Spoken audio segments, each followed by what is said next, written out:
ఏది అయినా ట్రై చెయ్యి ఆచి చికెన్ మసాలా. ఆచి చికెన్ మసాలా కథ కంచెకి చేరుతుందనుకున్నారు, కానీ మళ్లీ మొదటికే వచ్చింది. పాక్ వేదికగా అమెరికా, ఇరాన్ జరిపిన శాంతి చర్చలు అట్టర్ ఫ్లాప్ అయ్యాయి. 21 గంటల పాటు జరిగిన మారథాన్ డిస్కషన్స్ లో ఈ పంచాయతీ తేలలేదు. ఎప్పటిలాగే తప్పు మీదంటే మీదని ఒకరిపై ఒకరు నిందలు వేసుకున్నాయి అమెరికా, ఇరాన్లు. అసలు ఈ 21 గంటల పాటు ఇరు దేశాలు ఏం చర్చించాయి? ఏకాభిప్రాయం కుదిరిన అంశాలేంటి, కుదరని అంశాలేంటి?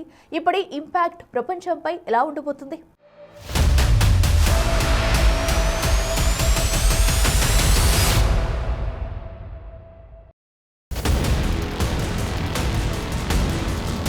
Bad news.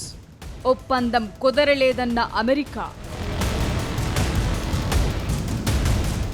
అడ్డమైన డిమాండ్లు చేస్తే ఎలా అంటున్న ఇరాన్, 21 గంటల పాటు అసలు చర్చించిందేంటి? రాజీ కుదరకపోవటంతో ఇప్పుడు రణం తప్పదా? పాకిస్తాన్ వేదికగా అమెరికా, ఇరాన్ మధ్య జరిగిన శాంతి చర్చలు ఎటూ తేలలేదు. ఇరు దేశాలు ఒక అంగీకారానికి రాలేదు. హై డ్రామా, హై టెన్షన్ వాతావరణంలో 21 గంటల పాటు జరిగిన చర్చల్లో ఇరు దేశాల ప్రతినిధులు ఏకాభిప్రాయానికి రాలేదు. దీంతో చర్చలు విఫలమైనట్టు ఇరు దేశాలు ప్రకటించాయి. దీంతో కథ మళ్లీ మొదటికొచ్చినట్టయింది. ఫస్ట్ ఈ చర్చల్లో ఏం జరిగింది, ఎవరి వెర్షన్ ఏంటో చూద్దాం. ముందుగా America vice president JD Vance చెప్పింది చూస్తే చాలా విషయాలు అర్థమవుతాయి. తాము 21 గంటల పాటు చర్చలు జరిపాం, కానీ ఎలాంటి ఒప్పందానికి రాలేకపోయాం. డీల్ కుదిరేందుకు వీలుగా అనేక కండిషన్స్ పెట్టాం, కానీ ఇరాన్ వాటిని అంగీకరించలేదు. డీల్ కుదుర్చుకునేందుకు అనేక ప్రయత్నాలు చేశాం, కానీ ఎలాంటి పురోగతి సాధించలేకపోయాం. ఇది అమెరికా కంటే ఎక్కువ ఇరాన్కే నష్టం. ఇది అమెరికా వెర్షన్. నిజానికి ఇరాన్ అణ్వాయుధాలను సమకూర్చుకోవటానికి, డెవలప్ చేయటానికి ప్రయత్నించకుండా ఉండాలని అమెరికా డిమాండ్ చేస్తోంది. కానీ ఇరాన్ దేనికి అంగీకరించలేదని చెప్తోంది అమెరికా.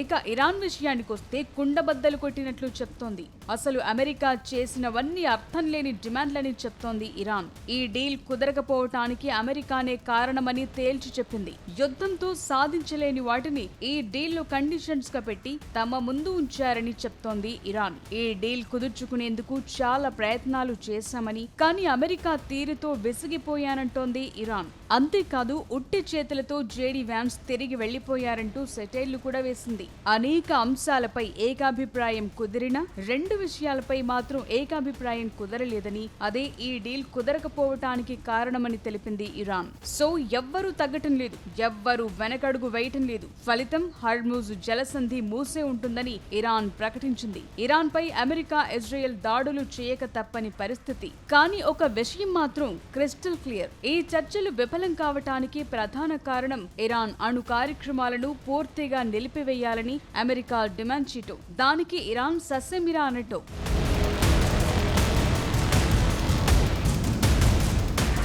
నిజానికి ఈ యుద్ధం ప్రారంభమవటానికి కారణం ప్రజలను ఇరాన్ ప్రభుత్వం అణచివేయటమో, అక్కడ ప్రజాస్వామ్య ప్రభుత్వాన్ని నెలకొల్పటమో కానే కాదు. ఇది అమెరికా పైకి చేస్తున్న ప్రచారం మాత్రమే. ఈ యుద్ధానికి ప్రధాన కారణం ఇరాన్ అణ్వాయుధాలను తయారు చేయకుండా అడ్డుకోవటమే. ఇది ఓపెన్ సీక్రెట్. అమెరికా, ఇజ్రాయెల్ సంయుక్తంగా దాడులు చేసింది కూడా అందుకే. తాము ఇరాన్ అణ్వాయుధాలు చేయకుండా అడ్డుకున్నామని అమెరికా ప్రకటిస్తున్నా అది పూర్తిగా నిజం కాదు. ఇరాన్ వద్ద ఇంకా అణ్వాయుధాల తయారీ సామర్థ్యం ఉందని తెలుస్తోంది. అందుకే ఈ డీల్లో దాన్ని ప్రధాన అంశంగా పెట్టుకుంది అమెరికా. కానీ తమ అవసరాల కోసం న్యూక్లియర్ టెక్నాలజీ ఉంటే తప్పేంటనేది ఇరాన్ వెర్షన్. ఇలా ఎవరి వాదనలు వారివే, ఎవరి డిమాండ్లు వారివే. మొత్తానికైతే చర్చలు విఫలమయ్యాయి. ఖాళీ చేతులతో అటు అమెరికా, ఇటు ఇరాన్ ప్రతినిధులు ఎవరి దారిన వారు వెళ్లిపోయారు. మరి నెక్స్ట్ ఏం జరగబోతోంది అనేది ఇప్పుడు ఇంట్రెస్టింగ్ గా మారింది. నిజానికి ఈ 2 దేశాలు 2 వారాల పాటు కాల్పుల విరమణ ఒప్పందానికి ఓకే చెప్పాయి.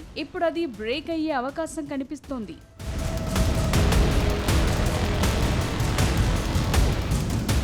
నిజానికి ఈ చర్చలు విఫలం కావాలి అనే తీరుగానే అమెరికా, ఇరాన్ ప్రవర్తించాయని చెప్పాలి. అమెరికా తరపున ఈ చర్చల్లో పాల్గొనటానికి America vice president JD Vance Pakistan కు వచ్చిన విషయం తెలిసిందే. ఆయన ఫ్లైట్ ఎక్కే ముందే ఇరాన్ ను బెదిరించారు. శాంతి చర్చల్లో ఒప్పందం కుదరకపోతే ఇరాన్ చాలా నష్టపోవాల్సి వస్తుందన్నారాయన.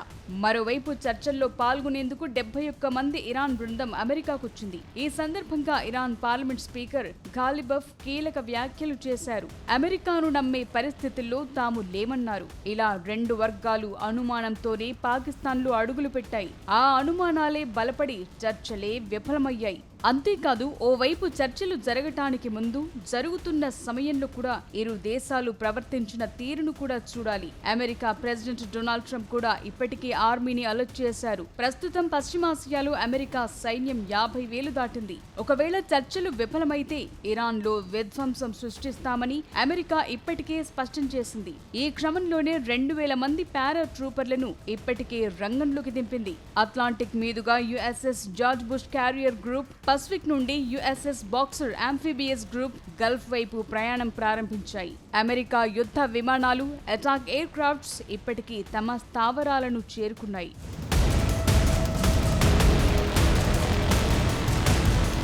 అంతేకాదు, అమెరికా యుద్ధ నౌకలు హర్ముజ్ జలసంధిని దాటాయి. ఇవన్నీ కూడా చర్చలు జరుగుతున్న సమయంలోనే జరిగాయి. సో చర్చలు విఫలమైతే ఏం చేయాలి, ఎలా చేయాలి అనే దాన్ని అమెరికా ముందుగానే రెడీ చేసుకుందని అర్థమవుతోంది. మొత్తానికి అమెరికా బెదిరింపు ధోరణిలోనే ముందుకు వెళుతున్నట్టు అర్థమవుతోంది. అటు ఇరాన్ కూడా ఇలాంటి ప్రకటనలే చేసింది. చర్చల పేరుతో మోసం చేస్తే దారుణ నష్టాలను చవిచూడాల్సి వస్తుందని ప్రకటించింది ఇరాన్. ఇరు దేశాల తీరు చూస్తుంటే ఇప్పుడు మరోసారి యుద్ధ భయాలు పెరిగాయి. అంతా సద్దుమణిగింది. ఇకపై ఎలాంటి సమస్య ఉండదనుకున్న ప్రపంచ దేశాల్లో ఒక్కసారిగా కలవరం రేపింది ఇరు దేశాలు చేసిన ప్రకటన. మరి ఈ నిర్ణయం ఇప్పుడు ఎలాంటి పరిణామాలకు దారితీయబోతోందని టెన్షన్ మొదలయ్యింది.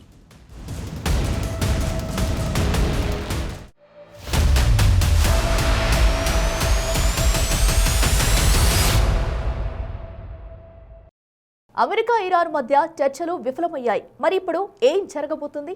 అమెరికా, ఇరాన్ మధ్య మళ్లీ దాడులు ప్రారంభమవుతాయా? గల్ఫ్ దేశాల్లోని చమురు క్షేత్రాలు ఇప్పుడు మళ్లీ టార్గెట్ కాబోతున్నాయా? మళ్లీ ప్రపంచవ్యాప్తంగా చమురు ఆర్థిక సంక్షోభం రాబోతుందా? ఇప్పుడు మన దేశం ఎలాంటి విపత్కర పరిస్థితులను ఎదుర్కోబోతుంది?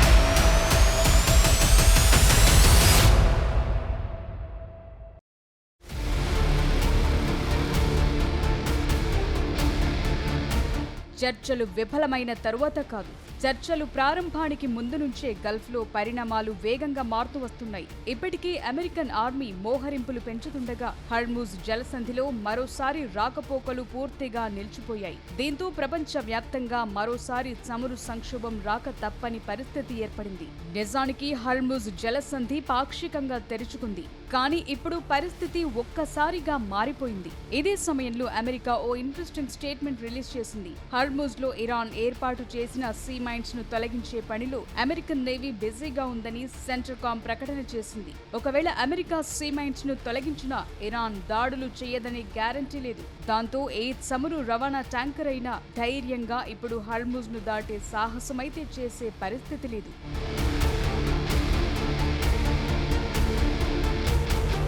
అంతేకాదు, చర్చలు విఫలం కావడంతో ఇప్పుడు 2 వారాల కాల్పుల విరమణ ఒప్పందం రద్దయ్యే అవకాశం ఉంది. దీంతో ఇరు దేశాల మధ్య దాడులు జరిగే అవకాశం ఉంది. అయితే ఈ దాడుల వల్ల ఎవరికి ఎంత మేర నష్టం అనేది రానున్న రోజుల్లో తేలుతుంది. కానీ ఈ 2 దేశాల దాడుల వల్ల ప్రపంచ దేశాలకు ఎక్కువ నష్టం వాటిల్లటం ఖాయంగా ఉంది. ఎందుకంటే ఇరాన్ లో నెక్స్ట్ టార్గెట్ అయ్యేది పవర్ ప్లాంట్లు, ఇతర మౌలిక సదుపాయాలే. ఇదే జరిగితే ఇరాన్ టార్గెట్ చేసేది గల్ఫ్ దేశాల్లోని చమురు క్షేత్రాలని.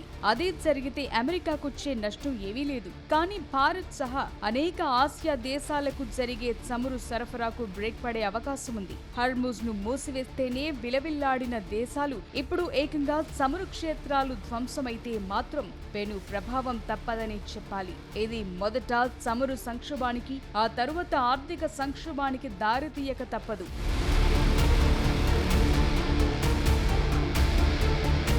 అంతేకాదు గల్ఫ్ దేశాల్లోని అమెరికా స్థావరాలు ఇప్పుడు పూర్తిగా ఇరాన్ టార్గెట్ రేంజ్ లోకి వస్తాయి. అంతేకాదు లెబనాన్, సిరియాలకు ఈ యుద్ధం విస్తరించే అవకాశం ఉంది. అంతేకాదు ఇరాన్ అణ్వాయుధాల తయారీని మరింత వేగవంతం చేయొచ్చు. ఇప్పటి వరకు ప్రజా కార్యక్రమాల కోసమే అణు తయారీపై ఫోకస్ చేశామని చెప్తోన్న ఇరాన్ ఇకపై నిజంగానే అణుబాంబును తయారు చేసే అవకాశం లేకపోలేదు. కానీ ఇరాన్ తీరును చూస్తుంటే ఒక విషయం మాత్రం అర్థమవుతోంది. చర్చలు, ఒప్పందాల విషయంలో ఇరాన్ ఎలాంటి తొందరపాటును చూపించడం లేదు. దీనికి కారణం ఇప్పటికే శుద్ధి చేసిన యురేనియం ఇరాన్ వద్ద ఉండటం అని నిపుణులు చెప్తున్నారు. యుద్ధం ప్రారంభమైన సమయంలో ఇరాన్ తీవ్రంగా నష్టపోయినా అది పోరాడిన తీరుతూ అమెరికా చర్చల పేరుతో కాళ్ల బేరానికొచ్చేలా చేసింది. అదే కాన్ఫిడెన్స్ ఇప్పుడు ఇరాన్ లో మరింత పెరిగింది. తాము ఎంత నష్టాన్నైనా ఎదుర్కొంటాం, కానీ మీకు మాత్రం లొంగిపోం అనే మొండితనం ఇరాన్ లో స్పష్టంగా కనిపిస్తోంది. దానికి కారణం ప్రపంచ దేశాలకు చమురు, నేచురల్ గ్యాస్ మాత్రమే కాదు, ఫెర్టిలైజర్స్ సప్లై జరిగేది ఈ జలసంధి నుంచే. ఇది ఇరాన్ గుప్పిట్లో ఉండటం.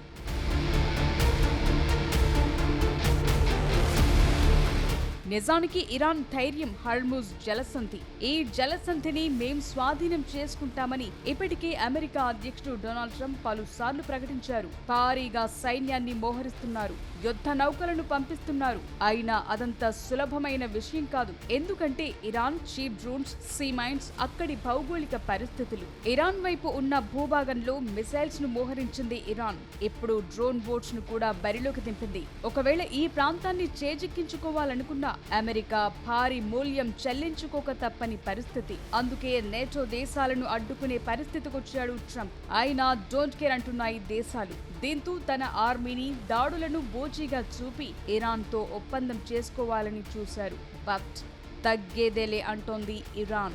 ఇరాన్ ఇప్పటి వరకు 19 నౌకలపై దాడులు చేసింది. ఇప్పుడు అమెరికా యుద్ధ నౌకల ఎస్కార్ట్తో ఆయిల్ ట్యాంకర్లు కదిలినా ఎప్పుడు ఎటువైపు నుంచి దాడులు జరుగుతాయనేది అర్థం కాని పరిస్థితి. అందుకే ఎక్కడి ట్యాంకర్లు అక్కడే అన్నట్టుగా ఉంది పరిస్థితి. హర్ముజ్ తమ గుప్పిట్లో ఉన్నంత కాలం అమెరికా పప్పులు ఉడకవని ఇరాన్ కు తెలుసు. అందుకే చాలా కాన్ఫిడెంట్ గా దేనికైనా రెడీ అంటోంది.